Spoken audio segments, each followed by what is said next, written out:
This started about 100 years ago. A Japanese monk, his name is Lakou, Usui, and he journeyed to the top of the favorite mountain in Japan. And he spent 21 days in meditation.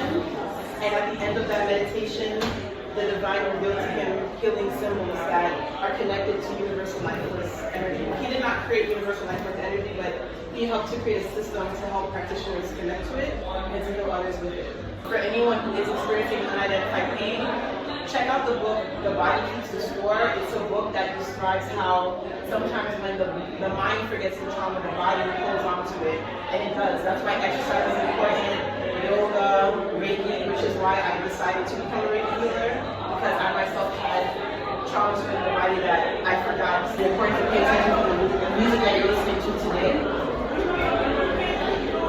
So in knowing that, certain sound frequencies and vibrations can dismantle and dispel misaligned energies by raising the vibration. I do have some examples here. We have 960 Hertz, which is considered a God frequency, so you can listen to this in the daytime. It's very healing.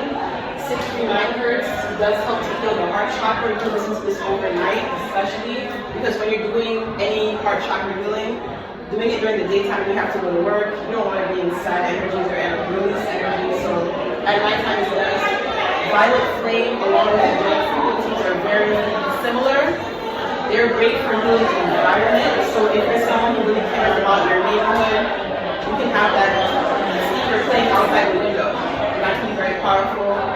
Singing bowls, you see some of the bowls in this image here. You can work on it yourself. They have different singing bowls that connect to different chakras within the body.